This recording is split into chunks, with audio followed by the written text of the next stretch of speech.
Hey guys, I'm Mark Bridge, and welcome to another episode of Pop Culture Galaxy TV.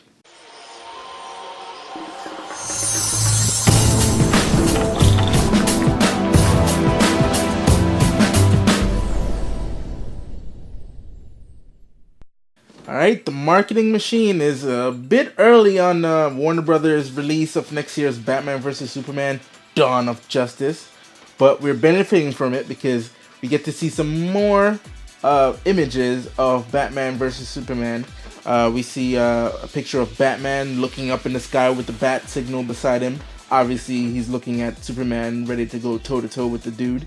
And then you have a picture of Superman, which looks like maybe in the broken down Wayne Manor.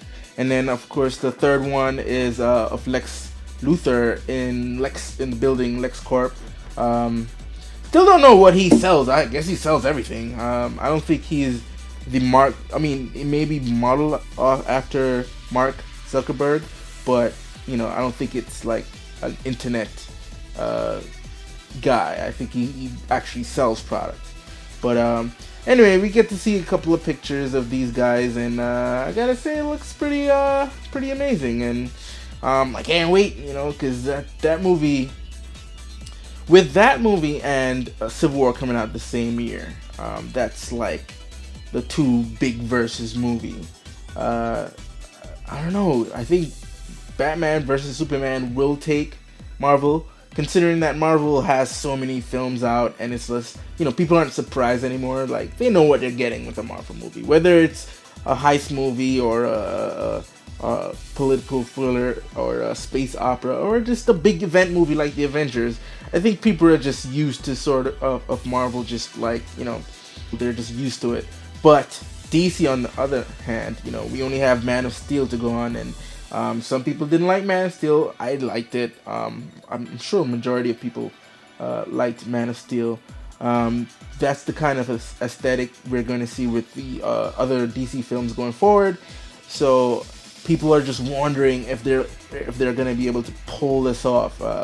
And I think just that factor, and the fact that Batman and Superman for the first time are going to be in one movie, and they're going to go toe to toe with each other. I think that's the selling point, and I think that will, it's funny because the first Avengers movie, and The Dark Knight Rises came out the same year.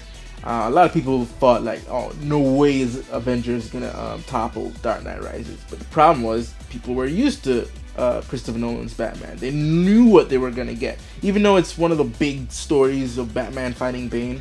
They pretty much knew that what kind of movie they were gonna get coming off the Dark Knight. So, but Avengers was the first. It was the first time you're gonna see all these heroes that you saw in their own films coming together. So that alone just skyrocketed the first Avengers movie past Dark Knight Rises. So I think it's gonna be the flip side now with Batman versus Superman. But we'll see come next year when the battle of DC and Marvel continues. And continuing with the images from films, Deadpool released 3 images as well. One of them has Deadpool, with his swords and the SUVs, I guess, that he did battle with, that you saw in the trailer that people saw at Comic-Con, as well as the test footage. You see, the suit looks just phenomenal. It's pretty much Deadpool right there. And then you have another photo of Deadpool and Negasonic Teenage Warhead. That's a cool name. I don't know. The trailer really played off that name as being one of the coolest names you will ever see in a comic book movie. And then, of course, you have his love interest, Ryan Reynolds' love interest in the movie, played by Morena Baccarin. She's gorgeous. She plays Copycat in the movie, and they have a picture with both of them in the scene. So, I guess when you're looking at these scenes, they don't really sell like how cool the movie will be. I mean, for Deadpool fans, it just serves as a reminder that this movie is coming out, and the suit looks awesome, and it's a great time to be a comic book fan, man, because like with this movie and Batman versus Superman coming out, it's gonna be wonderful. And then we're gonna switch over to the Netflix series, Netflix part of Marvel. At TCA, it was revealed that Jessica Jones will come out this year, fourth quarter of this year. Um, we knew that. That wasn't a big shock. I know somewhere out there, someone was saying that it may come out the first quarter of 2016, but I doubted that. They're filming this thing right now. I think they're almost done, and they have enough time for post production to sort of release this thing. If I had to make a big guess, I would say November. It will come out in November or beginning of December. We'll see Jessica Jones. And then Ted Sarandos, who runs Netflix, he pretty much gave more insight into how they're doing the Marvel Netflix shows. I think they're ideally wanting to release these shows 6 months apart. So we could expect to see the next show, which would be Luke Cage, 6 months after that, and then Iron Fist. But we thought they were gonna just release the first season of each of these shows and then go into Defenders, but of course they announced season 2 of Daredevil, which we don't know when that is gonna come out. But obviously, before the Defenders, that you might get season 2 of some of these shows. I don't know if maybe after season 2 they'll just dovetail straight into the Defenders movie, or they'll release a season 2 of one of the solo shows before we see Defenders. But hopefully they don't take too long with that, man. But I'm still excited that we're getting a season 2 of Daredevil. If the other shows turn out to be great, we might not mind so much that we're gonna get season 2s of those shows before Defenders. But then again, we want to see these characters together, kind of like how we wanted to see, the different members of the Avengers together for the first time. So, definitely do a season 2 of Daredevil, but try to sort of come out with the Defenders as early as possible, man. And then speaking of Daredevil, Melvin Potter, who we were introduced to in the first season, played by Matt Gerald, however you pronounce that name, and he basically is the one who built the suit for Daredevil. In the comic books, he's actually a supervillain called Gladiator.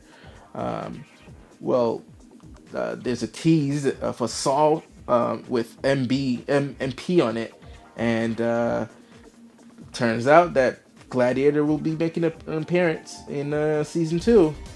Whether he's gonna be a bad guy or a good guy is to be determined, but hopefully he stays on the good guy side, considering he built the damn suit for Daredevil. So hopefully he's playing on the side of the heroes. And of course, we know Punisher will be in that season 2 as well. And Ted Sarandos was asked, well, considering he's being introduced in season 2, is there a possibility that he'll have a show of his own? And he said, anything is possible. That's the canned answer for pretty much all these guys. They can't reveal too much, but I wouldn't be surprised again if Punisher gets his own series, especially if he comes out great in that show and everybody wants to see more of him. I'm sure they'll come out with come out with a Punisher series.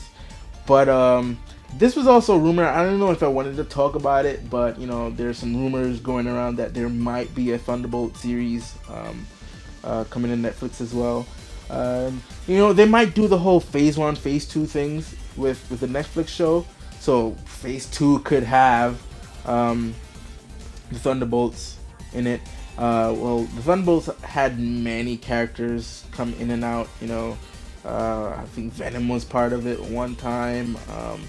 I know Scorpion, one of the villains. Basically, it's Marvel's version of the Suicide Squad, where its bad guys are like heroes.